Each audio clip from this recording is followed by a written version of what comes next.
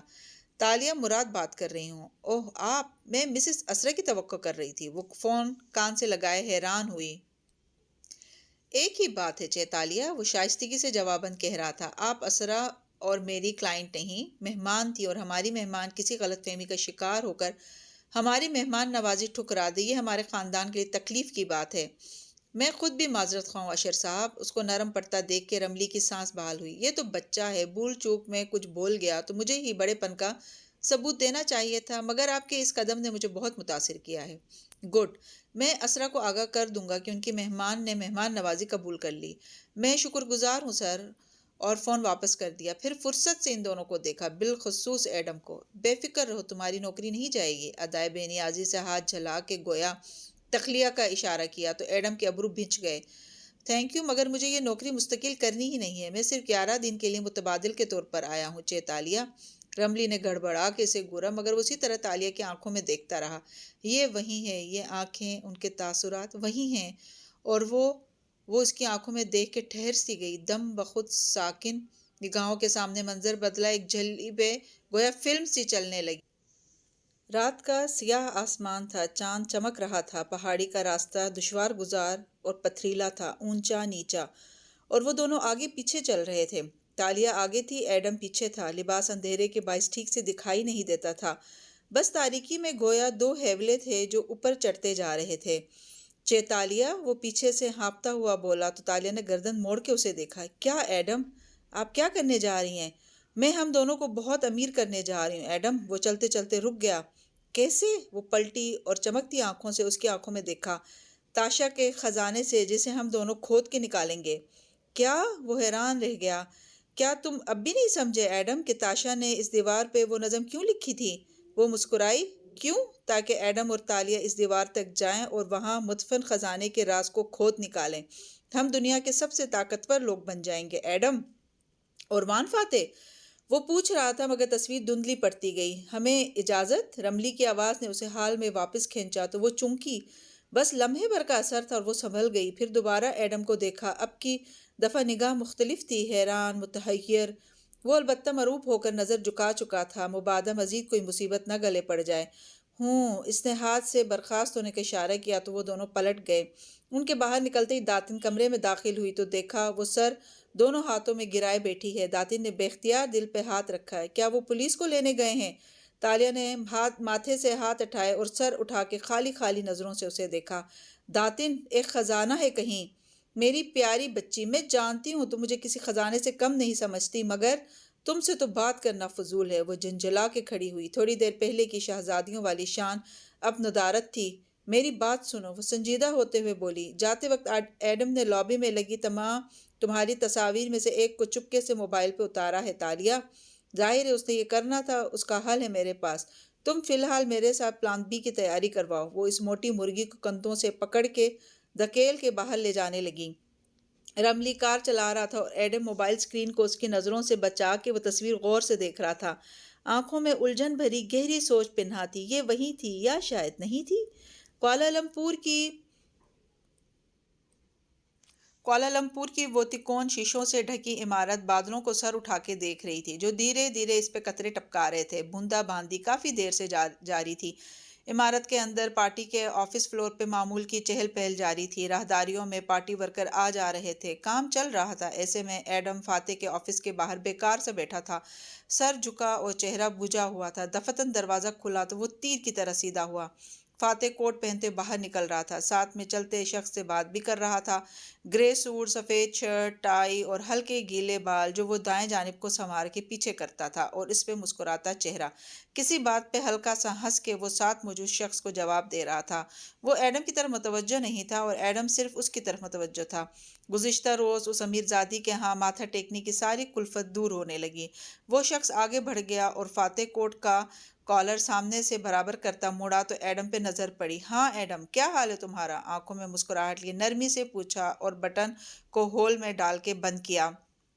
Fit سر، وہ تازہ دم سا ہو کے مسکرایا۔ گڈ، مجھے پارلیمنٹ جانا ہے اور مجھے کافی چاہیے۔ میرے کار میں پہنچنے تک لے آؤ، ورنہ میں تمہارے بغیر جا رہا ہوں۔ نرم لہجے سے بات شروع کر کے آخر میں تنبیہ کی اور مڑ گیا۔ ایڈم کی مسکراہٹ غائب ہوئی۔ بے ساختہ اس نے دوسری جانب دوڑ لگائی تھی۔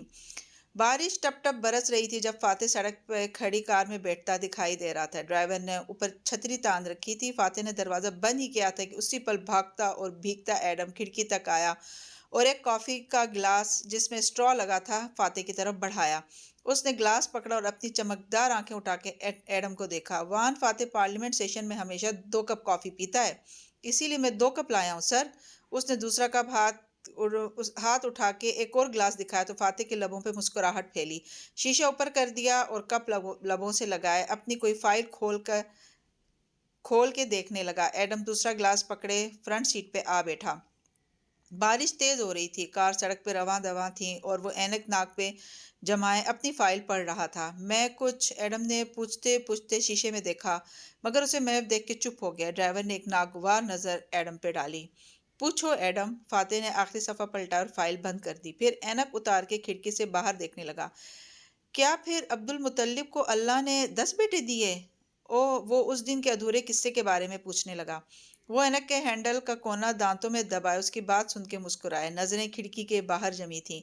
ایڈم، انسان شدید تکلیف کی حالت میں اللہ سے جب کسی سودے کا وعدہ کر لیتا ہے تو آزمایا بھی جاتا ہے۔ یہ نہیں ہے کہ اس کی قسمت بدل جاتی ہے، وہ چیز اس کو پہلے بھی ملنی تھی، مگر وعدے کے باعث وہ اس کی قوت ارادی کی آزمائش بن جاتی ہے۔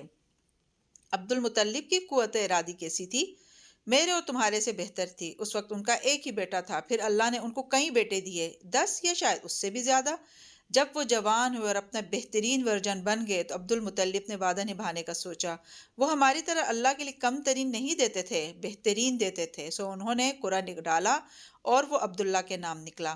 ایڈم نے چونک کے گردن موڑی۔ ہمارے رسول اللہ صلی اللہ علیہ وآلہ وسلم کے والد کا؟ ہاں، اس نے کھڑکی سے باہر دیکھتے گردن اثبات میں ہلائی۔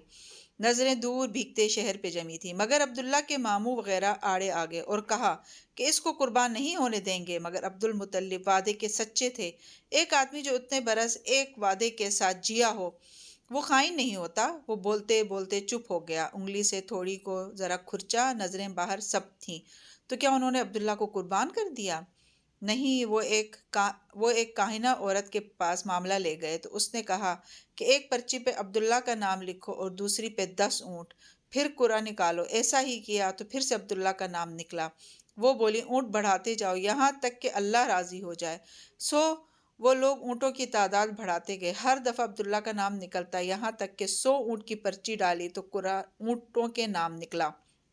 سو عبد المطلب نے گمان کیا کہ اللہ راضی ہے اور 100 اونٹ قربان کیے۔ عبداللہ کو بچا لیا گیا اور تب سے آج تک مسلمانوں میں ایک انسان کی دیت 100 اونٹ مقرر ہے۔ تبھی ہمارے رسول اللہ صلی اللہ علیہ وسلم خود کو 2 ذبیحوں کی اولاد کہتے تھے، اسماعیل علیہ السلام اور عبداللہ، جن کو ذبح ہونے سے بچا لیا گیا۔ صحیح؟ وہ سر ہلا کے سمجھتے ہوئے بولا تھا، پھر ٹھہرا۔ ونڈ سکرین کے پار دیکھا جہاں بارش کے قطرے مسلسل گر رہے تھے اور وائپرز روانی سے چل رہے تھے۔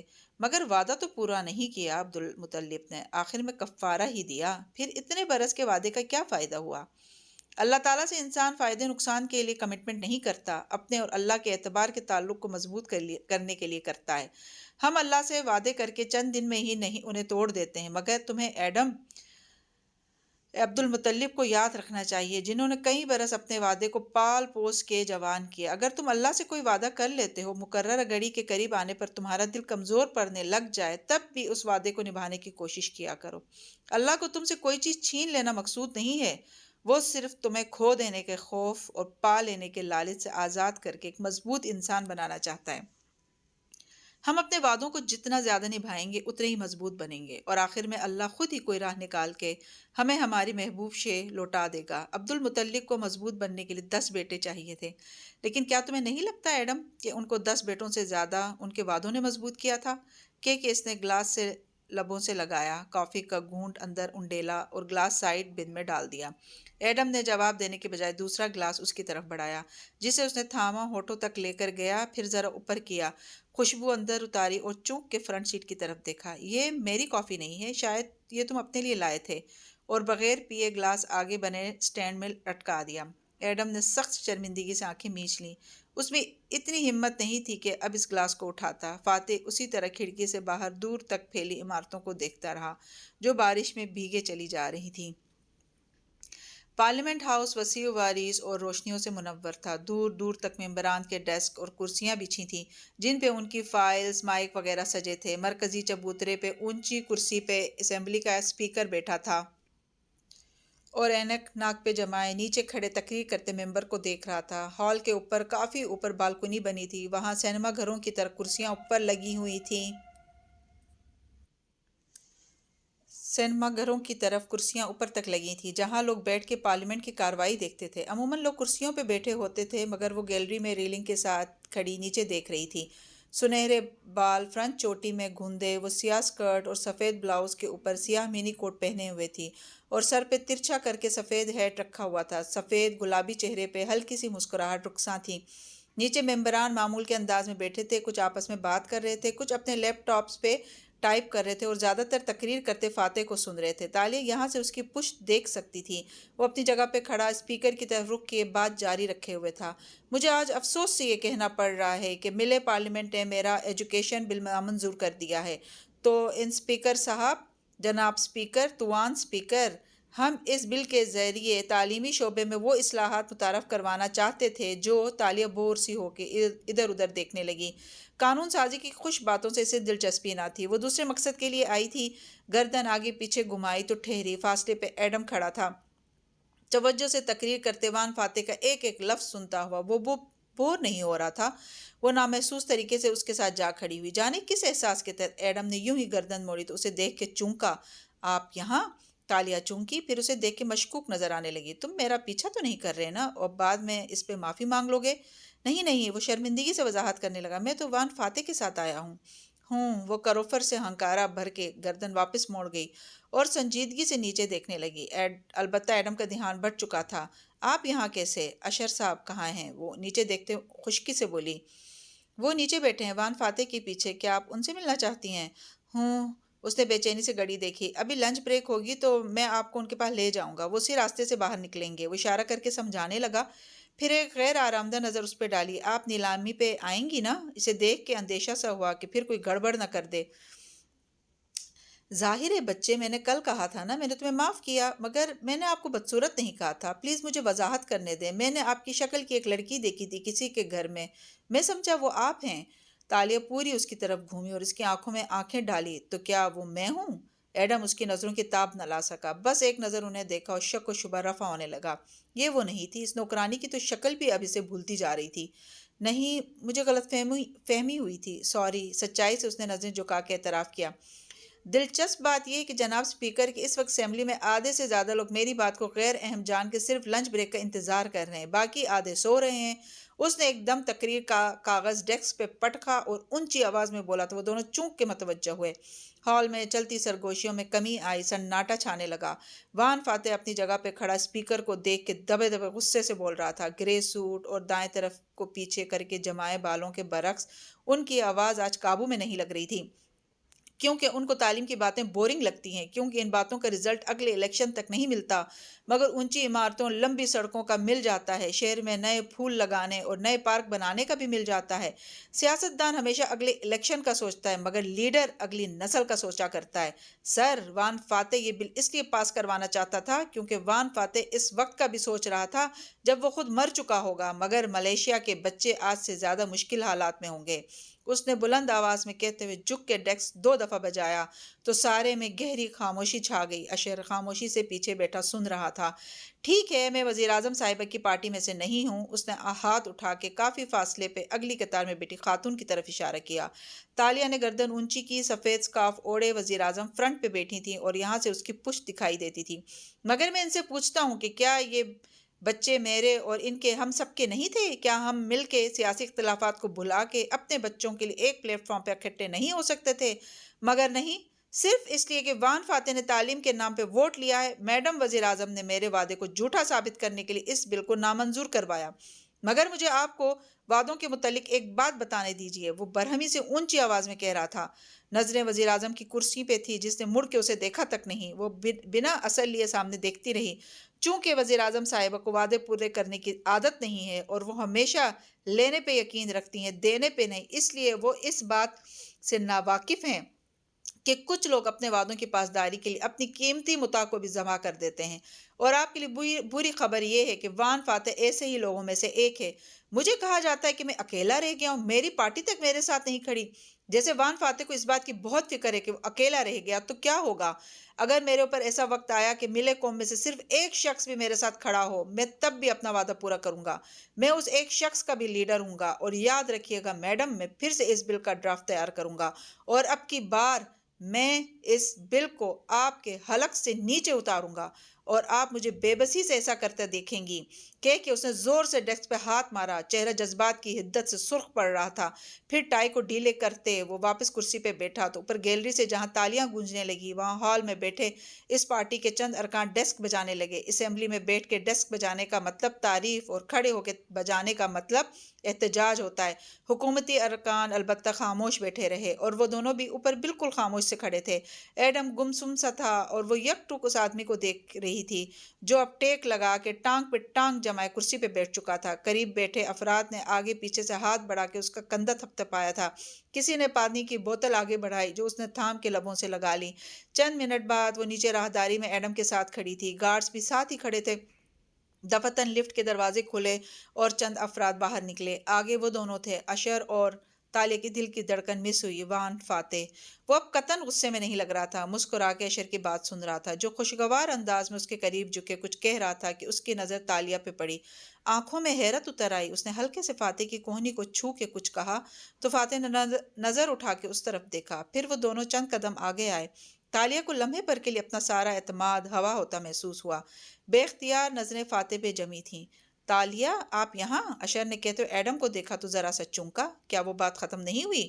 مجھے شرمندہ مت کریں اشر صاحب۔ پھر فاتح کو دیکھ کر ادب سے سر کو خم دیا۔ وان فاتح، اس نے جواباً دیوی مسکراہٹ کے ساتھ سر کو جنبش دی اور کلائی کی گھڑی دیکھی۔ اسے جانا تھا۔ اس کے عجلت برے انداز نے تالیہ کو بے چین کیا۔ جلدی سے بولی، میں اشر صاحب سے بات کرنے آئی تھی، مگر آپ کی تقریر بہت اچھی تھی، میں ایک ایک لفظ سے اتفاق کرتی ہوں، لیکن وہ ٹھہری تو فاتح جو غالباً آگے بڑھنا چاہتا تھا رک کے اسے دیکھنے لگا، ابرو اکھٹے ہوئے۔ لیکن میں نہیں مان سکتی کہ کبھی آپ پہ ایسا وقت آ سکتا ہے کہ آپ کے ساتھ ملے قوم میں سے سوائے ایک کے کوئی نہ کھڑا ہو، لیکن اگر کبھی ایسا وقت آیا تو میں اپنی پوری سچائی سے کہتی ہوں کہ میں وہ ایک شخص ضرور ہوں گی۔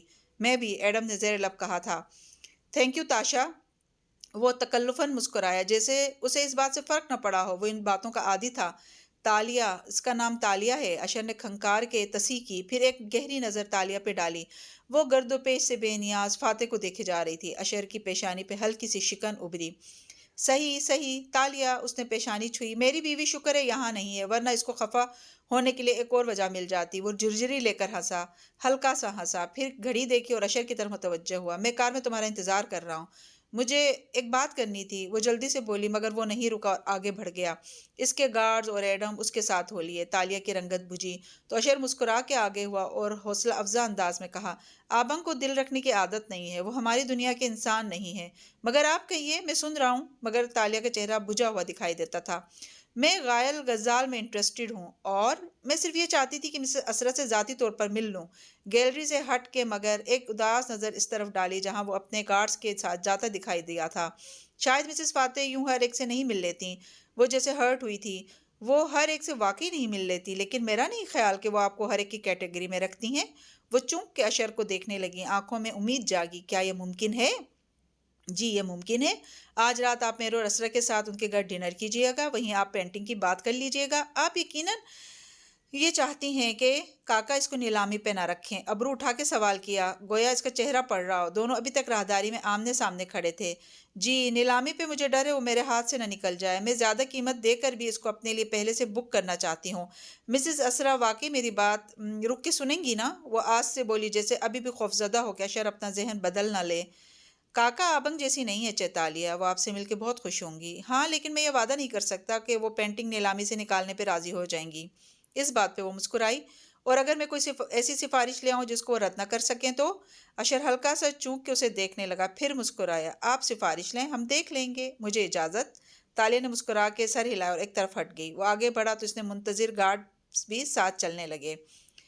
تو اس نے تمہیں گھر بلایا ڈنر پہ؟ کار میں بیٹھتے ہی داتن نے چھوٹتے ہی پوچھا۔ تالیہ اطمینان سے بیٹھی اور ذرا دروازہ بند کر کے سیٹ بیلٹ پہننے لگی۔ کیسے نہ بلاتا، مجھے پتا تھا وان فاتح نے مجھے گھاس نہیں ڈالنی، اور اشر ٹھہرا خوش اخلاق مجھے ہرٹ دیکھ کے مداوا کرتے ہوئے ڈنر پہ بلا لے گا۔ سب پلان کے مطابق ہو رہا ہے۔ ہیٹ اتار کے اس نے پچھلی سیٹ پہ ڈالا۔ کل دعوت نامہ بھی اشر نے بھیجا تھا، اب یہ دعوت بھی اشر نے کر ڈالی۔ یہ تم میں اتنی دلچسپی کیوں لے رہا ہے؟ داتن کار سٹارٹ کرتے ہوئے تھوڑی ٹھٹکی تھی۔ کیونکہ میں اس کی بہن کے کاروبار کے لیے منافع بخش ثابت ہو سکتی ہوں۔ اشر جیسے سیاست دانوں کو گلیمرس بیوی کی تلاش ہوتی ہے جس کی وجہ سے وہ مزید پاپولر ہو جائیں، اسے لڑکیوں کی کیا کمی ہے داتن؟ وہ صرف اپنی بہن کے لیے کر رہی ہے۔ وہ شانے اچکا کے بے نیازی سے بولی تو داتن خاموش ہو گئی۔ فاتح مجھے تاشا کہتا ہے، یہ تاشا کون ہے؟ وہ کھڑکی سے باہر دیکھتے سوچ میں ڈوبی بولی تھی۔ تمہارے پاس ایک شناختی کارڈ ساشا کے نام کا ہے نا؟ اوہو کتنی دفعہ بتاؤں موٹی مرغی، اس نے ساشا نہیں کہا، تاشا کہا ہے۔ میں نے اس دن ایک ویژن دیکھا تھا، ایڈم اور میں کسی تاشا کے خزانے کو تلاش کر رہے ہیں۔ کوئی خزانہ ہے داتن، اور کوئی تاشا کی نظم جس سے مجھے وہ خزانہ ڈھونڈنا ہے۔ تو پھر انتظار کرو، تمہارے خواب تمہیں راستہ دکھا ہی دیں گے، فی الحال ڈنر کا سوچو۔ رائٹ، وہ سر جھٹک کے سیدھی ہوئی اور گہری سانس اندر اتاری۔ ہمارے پاس آج رات تک کا وقت ہے، ڈنر پہ مجھے اسرا کے سامنے نکلی پینٹنگ کی اصلیت کھولنی ہے اور اس شخص کا پردہ بھی چاک کرنا ہے جو اسرا کو دھوکہ دے رہا ہے۔ وہ کون ہے؟ اس کو ہم نے شام سے پہلے ڈھونڈنا ہے۔ یہاں سے رائٹ لے لو، ہمیں ابھی گیلری کی طرف جانا ہے، وقت نہیں ہے۔ وہ سنجیدگی سے بولی اور ساتھ میں چھوٹا آئینہ نکال کے چہرے کے سامنے کیے لپسٹک گہری کرنے لگی۔